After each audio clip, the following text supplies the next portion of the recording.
하나님께서 이스라엘 백성들에게 주신 5가지 제사의 종류에는 번제, 소제, 화목제, 속죄제, 속건제가 있습니다.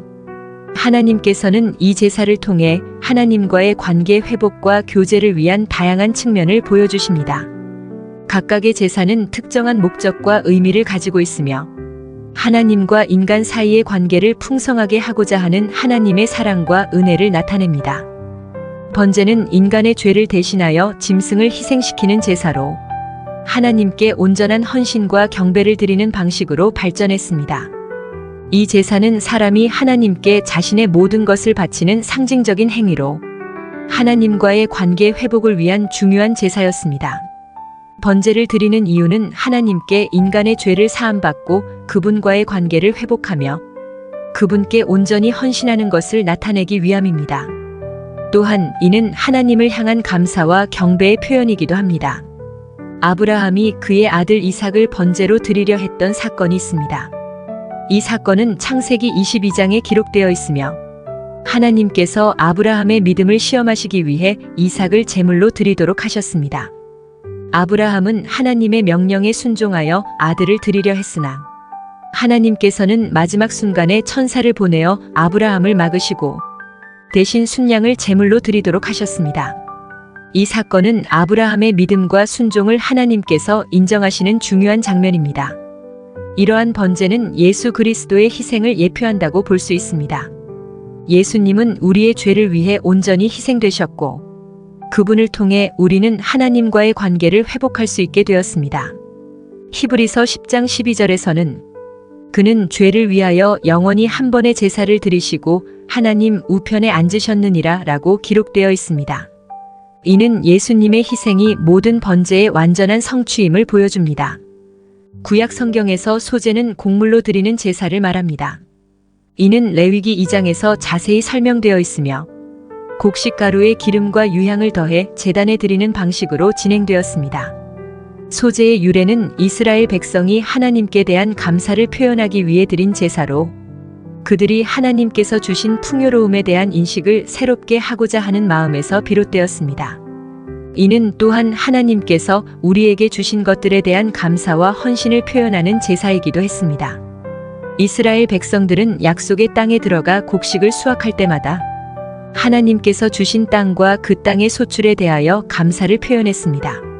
레위기 2장 1절에서 2절에서는 누구든지 소제의 예물을 여호와께 드리려거든 고운 가루로 그 예물을 삼아 그 위에 기름을 붓고 유향을 더하여 아론의 자손 제사장들에게로 가져갈 것이요.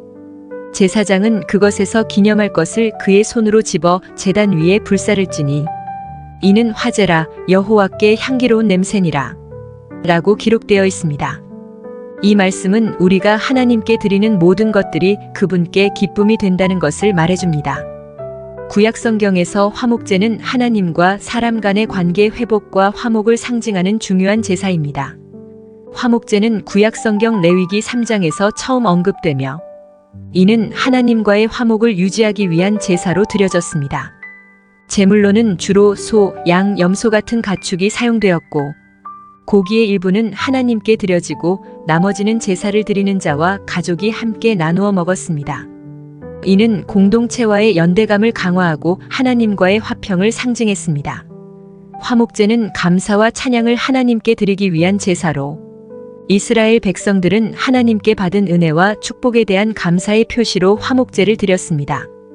또한 죄로 인해 깨어진 하나님과의 관계를 회복하고자 할 때 드리기도 했습니다. 화목제와 관련된 특별한 사건 중 하나는 다윗 왕이 법궤를 예루살렘으로 옮길 때 드린 제사입니다. 다윗은 하나님 앞에서 춤을 추며 기쁨으로 법궤를 맞이했고 이 과정에서 화목제를 드렸습니다.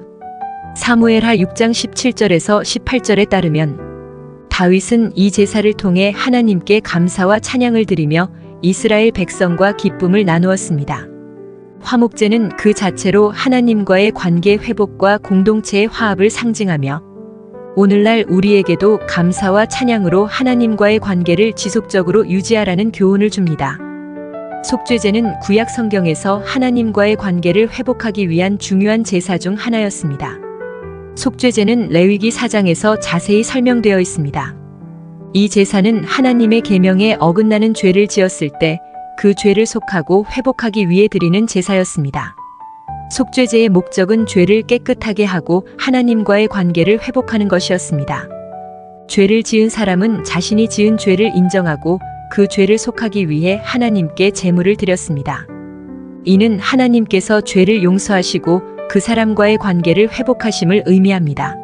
죄를 지은 사람은 흠없는 짐승을 제물로 선택하여 제사장에게 가져가고 그 짐승에게 안수하여 자신의 죄를 전가합니다. 그 후 제사장은 그 짐승을 잡아서 피를 제단에 뿌리며 속죄의식을 행합니다. 이러한 제사의식을 통해 죄인은 하나님과의 관계를 새롭게 할 수 있었습니다.